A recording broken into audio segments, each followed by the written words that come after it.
నిన్న హైదరాబాద్ కేంద్రంగా గౌరవ రాష్ట్ర ముఖ్యమంత్రి వర్యులు, ఉప ముఖ్యమంత్రులు, అనేక మంది మంత్రులు, కొంతమంది శాసనసభ్యులు అందరూ కూడా కలిసి పెద్ద ఎత్తున హైదరాబాద్ మహానగరంలో ఒక కార్యక్రమాన్ని ఏర్పాటు చేసి సింగరేణిలో డిపెండెంట్ ఉద్యోగాలు వచ్చినటువంటి వాళ్ళందరికీ కూడా నిన్న గౌరవ ముఖ్యమంత్రి గారే స్వయంగా మరి ఉద్యోగ నియామక పత్రాలు ఇచ్చారని చెప్పడం జరిగింది.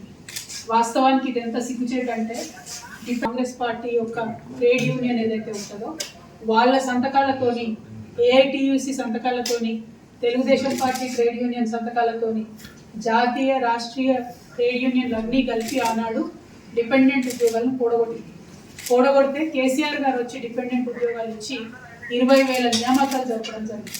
ఆ 20,000 నియామకాలు జరిపినటువంటి సందర్భంలో ఎన్నడూ కూడా కేసీఆర్ గారు వెళ్ళి సంస్థలో రెగ్యులర్ గా జరిగేటటువంటి ఒక ప్రొసీజర్ గా ట్రీట్ చేసి అక్కడ లోకల్ స్థాయిలో ఉండేటటువంటి జనరల్ మేనేజర్స్ అంటే జిఎంల పరిధిలో నియామక పత్రాలు ఇచ్చేటట్టుగా టిఆర్ఎస్ ప్రభుత్వం ఈ అంశాలందరినీ కూడా టేకప్ చేసింది.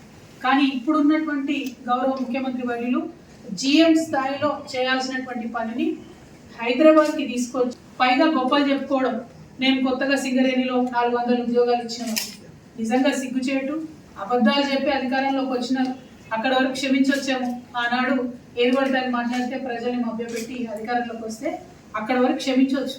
కానీ అధికారంలోకి వచ్చినాకన్నా నిజం చెప్పండి సీఎం గారు, మీరు ఎందుకోసం ఈ నియామక పత్రాలు కేసీఆర్ గారి హయాంలో ఇచ్చినటువంటి డిపెండెంట్ ఉద్యోగాలను తీసుకొని నేనే ఇచ్చినా నేనే చేసినా అని అబద్ధాలు చెప్పుకోవడం ఎందుకు? ఒకటి.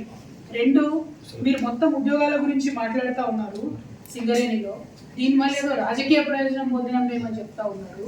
అటువంటిది ఎక్కడా కూడా జరగలేదు. కేసీఆర్ గారు ఏనాడైనా కూడా సింగరేణిని తన కన్న తల్లిలాగా చూసినారు. సింగరేణి ప్రైవేటీకరణ జరగొద్దని కోరుతున్నారు. సింగరేణిలో ఉన్నటువంటి ఉద్యోగాల సంఖ్య పెంచాలని చూసినారు తప్పితే తగ్గించాలని చూడలేదు. మీ గురువు గారైనటువంటి చంద్రబాబు నాయుడు గారి హయాంలో మాత్రమే సింగరేణిలో గోల్డెన్ హ్యాండ్ షేక్ ఇచ్చి ఉద్యోగులందరినీ తీసేసి ఉద్యోగుల సంఖ్యను తగ్గించినారు. ఈ విషయం ప్రతి ఒక్క కార్మిక బిడ్డకు, ప్రతి ఒక్క సింగరేణి బిడ్డకు, ప్రతి ఒక్క తెలంగాణ బిడ్డకు కూడా తెలుసు. కాబట్టి మంత్రి రేవంత్ రెడ్డి గారిని డిమాండ్ చేస్తూ ఉన్నారు. అదేవిధంగా నిన్నగాక మొన్న స్టాఫ్ నర్సులు, రేపు ఇచ్చేటటువంటి పోలీస్ కానిస్టేబుల్ ఉద్యోగాలు, మినీ అంగన్వాడీలను ఉంటారు 4,000 మంది, వాళ్ళని అప్గ్రేడ్ చేసింది టీఆర్ఎస్ ప్రభుత్వం. ఇవాళ వాళ్ళని ఫోర్స్ చేసి కింద స్థాయిలో ఎక్కడికక్కడ శాసనసభ్యులు పిలిపించుకొని ప్రభుత్వం మారింది. ఇప్పుడు ఎమ్మెల్యేలు వచ్చి మీకు ఇస్తారు నియామక పత్రాలు అని చెప్తున్నటువంటి సందర్భాన్ని ఆ కింద స్థాయిలో ఉండేటటువంటి ఆడబిడ్డలు, మా అంగన్వాడీ అక్క చెల్లెలు చేసి బాధపడుతున్నటువంటి సందర్భం. కేసీఆర్ గారు చేసిన పనులు మీరు చేసిన పనులుగా చెప్పేది ఉంటే మీకు ప్రజల అధికారం ఎందుకు ఇచ్చినట్టు? ప్రజలు మీకు అధికారం ఇచ్చేది.